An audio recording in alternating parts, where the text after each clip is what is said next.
Unit এবং female medicine word এটারও উদ্বোধন আমরা কিছুদিন আগে করেছি। বারবার আমি সেক্রেটারি মহোদয়কে বলেছি, যান, আমি এজিএমসির যিনি সুপারিনটেন্ডেন্ট আছেন, মেডিকেল কলেজের প্রিন্সিপাল, ওনাদের সাথে প্রতিনিয়ত আমি কথা বলি যে পয়সার কোনো অভাব নেই, এখনই সুযোগ, যা নেওয়ার করার করে নিন।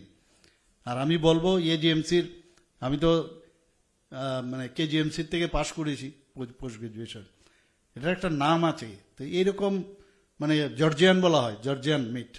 তো ত্রিপুরার থেকে যারা আগরতলা গভর্নমেন্ট মেডিকেল কলেজ থেকে পাশ করে তাদেরকে কেন আমরা কলেজ সেই মানে জায়গায় আমরা নিতে পারবো না? নিশ্চয়ই হবে, কারণ এখানে আমাদের ফ্যাকাল্টি ভালো আছে, স্টুডেন্টরা ভালো রেজাল্ট করছে, মনোযোগ দিয়ে পড়াশোনা করেন সব দিকে, এখানে এক্সপোজার আছে বেশি। তো এক্সপোজার যেহেতু আছে, আমি আশা করব যে এই যে কলেজ সেটাও সেই নামে আসবে। জীবনে কোনোদিন আমরা ভাবিনি, কেউ ভাবেনি যে কিডনি ট্রান্সপ্লান্ট ত্রিপুরাতে কোনোদিন সম্ভব হবে। সেটাও আমরা, আপনারা সবাই দেখেছেন, সেটা আমরা সম্ভব করেছি। এখন লম্বা লিস্ট আমি শুনলাম যে কিডনি ট্রান্সপ্লান্ট করার জন্য একটা বিরাট লম্বা লিস্ট হয়েছে। লিভার ট্রান্সপ্লান্টের জন্য আমরা চিন্তা ভাবনা করছি। সিজা সাথে যেটা মণিপুরে আছে, ওনারা নিজেরা আমাদের কাছে অ্যাপ্লাই করেছে, এখানে হসপিটাল, ইভেন মেডিকেল কলেজ খুলতে চায় ওনারা। তার জন্য জায়গাও আমরা দেখেছি, সেটাকে প্রপারলি আমরা আরও কিছু কাজ আছে, সেটা করার পরে ক্যাবিনেট পাস করে তবে সেটাকে আমরা দেব। প্রায় 700 করোড় তারা এখানে বিনিয়োগ করবে। তো সব দিক দিয়ে বাইরের থেকে মানুষ আসছে। এখন আমাদের বিএসসি নার্সিং যেটা আছে আইজিএম হসপিটালে, সেখানেও 50-50 আসনের কোর্স এখানে চালু হয়েছে। ট্রমা সেন্টার, যে কোনো জায়গারই ট্রমা সেন্টার কিন্তু একটা ভেরি ইম্পর্টেন্ট। তো ট্রমা সেন্টারের আমরা জানি যে আগরতলা গভর্নমেন্ট মেডিকেল কলেজে এখানে তো আছেই ট্রমা সেন্টার। সাউথে আমরা খুলেছি, উদয়পুরে আমরা, সাউথে আমরা শান্তির বাজারে করেছি, গোমতী ডিস্ট্রিক্টে আমরা উদয়পুরে করেছি, তাছাড়া গোমতী ডিস্ট্রিক্টে করেছি, আরেকটা আমরা করেছি ধলাই ডিস্ট্রিক্টে, সেখানেও করেছি, এবং আগামী দিনে নর্থ ডিস্ট্রিক্টে আমরা করব। তো কার্ডিয়াক কেয়ার সেন্টারও আমরা, আমবাসা যে সেন্টার আছে আমাদের ডিস্ট্রিক্ট হসপিটাল, সেখানে আমরা করেছি। এখানে ডিএনবি কোর্সও আমরা ত্রিপুরা থেকে চালু আছে। 20 সিট ডিএনবির এখানে আছে, 50% গভর্নমেন্ট অফ ইন্ডিয়াকে দিতে হয়, এবং 4টি বিভাগে সেখানে ডিএনবি হচ্ছে। আপনারা জানেন DNB as good age post graduation of মানে এমএস এমডি লাইক দ্যাট। তো সেই কোর্সও এখানে চালু আছে। আপনারা জানেন যে আমরা আমাদের বিধানসভার মধ্যে আমরা বলেছিলাম এডিকশন নিয়ে আমরা খুব চিন্তায় আছি।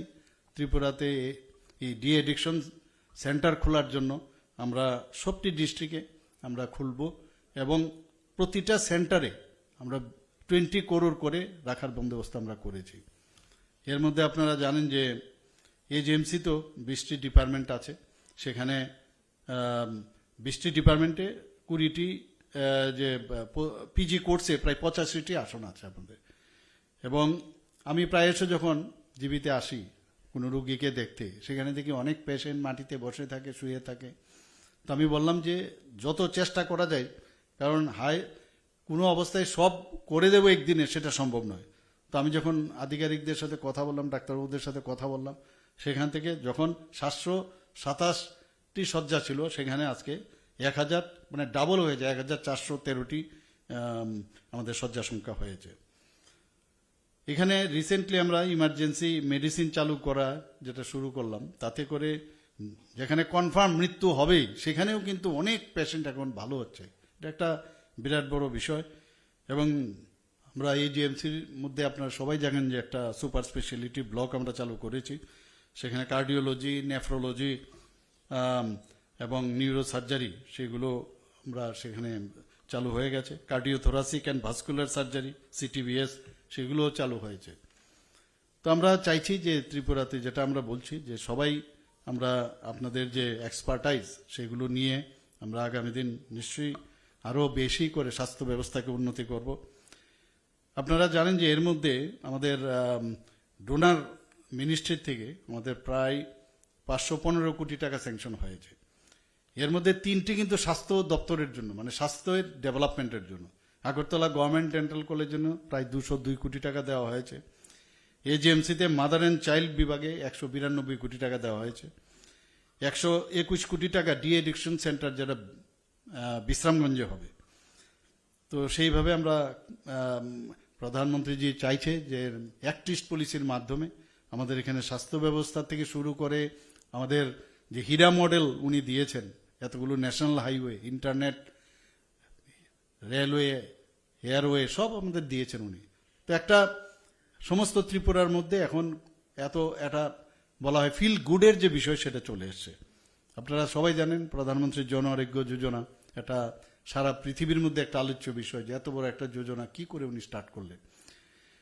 তো এর মধ্যে একটা ক্যাপিং আছে, সেই ক্যাপিং এর কারণে অনেকে কিন্তু তার সুবিধা নিতে পারে না, যে কারণে মুখ্যমন্ত্রীর জন আরোগ্য যোজনা একই কায়দায় আমরাও শুরু করেছি। সেখানেও 5 লক্ষ টাকা করে প্রতি বছরে প্রতিটা ফ্যামিলি পাবে। এত বড় মানে যোজনা মানে ভাবা যায় না। এবং তাতে করে এখানে যারাই আছেন, আমি বলবো, কিছুদিন আগে সাংবাদিক বন্ধুদের সাথে আমি বসেছিলাম, ওনাদেরও একটা এই হেলথ ইন্স্যুরেন্স নিয়ে আগে একটা সমস্যা ছিল। তো আমি বললাম এখন তো এটা উঠিয়ে দিন আপনারা, কারণ আপনারা তো এর মধ্যে কাভারেজে চলে এসছেন। তো ওনারাও স্বীকার করলেন যে না, এটার আর প্রয়োজন নেই।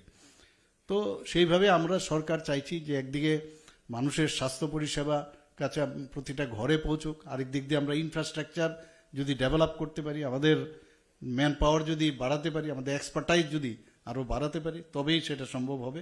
এবং আমি নিশ্চিত যে আগামী দিন আমরা যেটা সবসময় যেটা আমরা বলি যে এক ত্রিপুরা শ্রেষ্ঠ ত্রিপুরা আমরা তৈরি করব।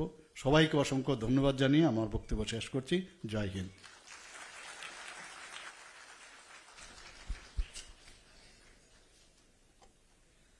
Thank you, sir. We are grateful for your appreciation